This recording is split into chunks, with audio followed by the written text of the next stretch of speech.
Selamat siang, Pak dan teman-teman semua. Saya di sini Naimana Galung akan menjelaskan materi presentasi kami kembali tentang apa yang saya pahami. Di sini saya akan menjelaskan tentang potensi dan pengaruh wisata religi di Bukit Sibebea. Yang pertama itu ada potensi wisata religi.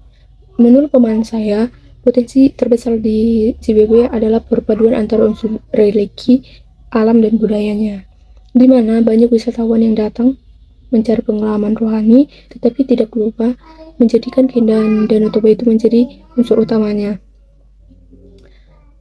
Sibebea juga tidak hanya tergantung pada simbol agamanya saja, tetapi juga mereka pengelolaan lingkungan dan pengalaman wisatanya juga oke. Jika fasilitas tidak harus diperbaiki, daya tarik bisa menurun walaupun memiliki ikon besar. Dan di mana pengaruh wisata religi itu dapat memberikan dampak ekonomi yang membantu peningkatan pendapatan masyarakat melalui usaha kecil, parkir, makan, dan jasa wisata. Selain itu, terbuka juga lapangan pekerjaan bagi masyarakat sekitar dari sosial, adanya pengunjung dari berbagai daerah dan berbeda agama, di mana kita bisa meningkatkan rasa toleransi. Secara kritisnya, peningkatan wisata juga bisa menimbulkan ketergantungan ekonomi pada sektor wisata, sehingga masyarakat perlu tetap memiliki sumber ekonomi lain jika penurunan jumlah wisata. Dan di mana itu ada tantangan yang timbul pada si BBA adalah menjaga keseimbangan antara nilai religi dan kepentingan ekonomi. Jika terlalu fokus pada bisnis, maka spiritual tempat tersebut bisa berkurang.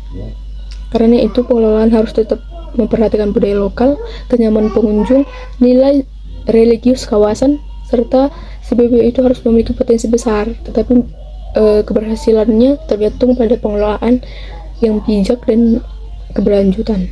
Terima kasih. Saya akan menjelaskan materi kami yang kedua tentang transportasi pariwisata, di mana transportasi pariwisata itu adalah sistem transportasi yang membantu wisatawan mencapai destinasi dengan mudah, aman, dan nyaman. Menurut saya, transportasi menjadi bagian penting dalam pariwisata karena tanpa akses yang baik, tempat wisata yang bagus sekalipun tidak akan dapat dijangkau dan akan sulit berkembang. Di sini akan menjelaskan transportasi pariwisata tidak hanya sekedar alat untuk berpindah tempat, tetapi juga sistem yang mendukung perjalanan wisatawan dari tempat asal menuju destinasi wisata. Karena saya memahami bahwa keberhasilan suatu destinasi tidak hanya ditentukan oleh keindahan tempatnya, tetapi juga bagaimana wisatawan dapat mencapainya dengan mudah dan efisien. Jika aksesnya sulit, wisatawan akan berpikir dua kali untuk berkunjung. Di mana peran transportasi pariwisata memiliki peran besar dan meningkatkan aksesibilitas dalam daya saing destinasi wisata. Semakin mudah akses menuju lokasi wisata, makin besar kemungkinan wisatawan datang. Selain itu, transportasi juga mendukung pertumbuhan ekonomi karena dapat meningkatkan usaha hotel, kuliner, jasa transportasi, hingga UMKM masyarakat sekitar. Menurut saya, hal ini menunjukkan bahwa transportasi bukan hanya soal perjalanan, tetapi juga mempengaruhi perkembangan ekonomi daerah wisata. Di mana prinsip transportasi pariwisata itu harus memperhatikan aksesibilitas, keamanan, kenyamanan, keberlanjutan, dan kolaborasi. Menurut saya, keamanan dan kenyamanan menjadi hal utama karena wisatawan tidak hanya ingin sampai tujuan, tetapi juga ingin merasakan rasa aman selama perjalanan. Selain itu, pengembangan transportasi juga harus ramah lingkungan agar pariwisata tidak merusak alam yang menjadi daya tarik utama suatu destinasi. Di mana ada tantangan dan strategi pengembangan, di mana pengembangan transportasi pariwisata masih menghadapi tantangan seperti keterbatasan anggaran, infrastruktur jalan yang belum merata, dan dampak lingkungan akibat meningkatnya mobilitas wisatawan. Menurut saya, solusi yang dapat dilakukan adalah memperbaiki integritas transportasi, memanfaatkan teknologi digital, serta menggunakan kendaraan yang lebih ramah lingkungan agar pariwisata berkembang tanpa merusak lingkungan. Terima kasih. Yang saya pahami dari materi pertama yaitu dalam pengembangan transportasi pariwisata, fokus pada bagaimana cara membangun, meningkatkan, dan mengelola sarana serta infrastruktur transportasi demi mendukung kenyamanan mobilitas wisatawan menuju di sekitar destinasi wisata. pada materi yang kedua yang saya pahami dari materi kedua yaitu identifikasi potensi dan pengaruh wisata religi di Sibebea, yaitu analisis mengenai daya tarik utama Bukit Sibebea sebagai destinasi wisata religi seperti ikon patung Tuhan Yesus dan panorama Danau Toba, serta bagaimana dampak terhadap pengembangan daerah ekonomi dan masyarakat setempat. Salam, pada video kali ini saya akan menyimpulkan dua materi yang sudah kami presentasikan dengan judul materi kami yang pertama itu adalah pengembangan transportasi pariwisata, dan judul materi kami yang kedua itu adalah identifikasi potensi dan pengaruh wisata religi di Sibebea.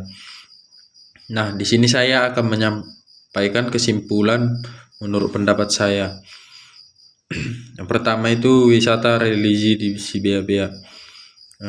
Bukit Sibebea di Kabupaten Samosir merupakan destinasi wisata religi yang terkenal dengan patung Yesus Kristus dan panorama indah Danau Toba.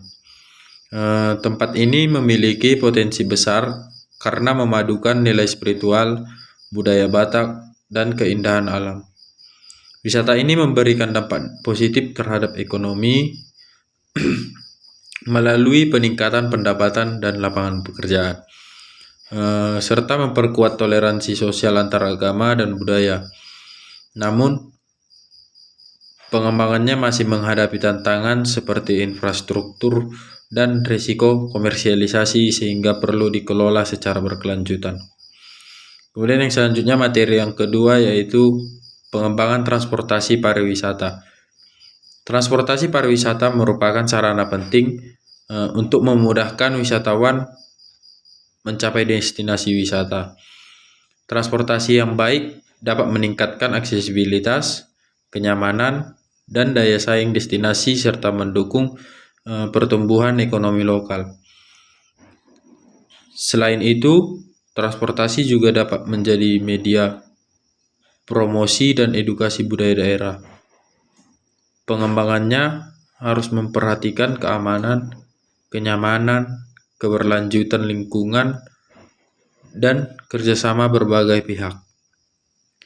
Tantangan yang dihadapi antara lain keterbatasan infrastruktur dan dampak lingkungan, sehingga diperlukan inovasi seperti digitalisasi layanan dan penggunaan transportasi ramah lingkungan.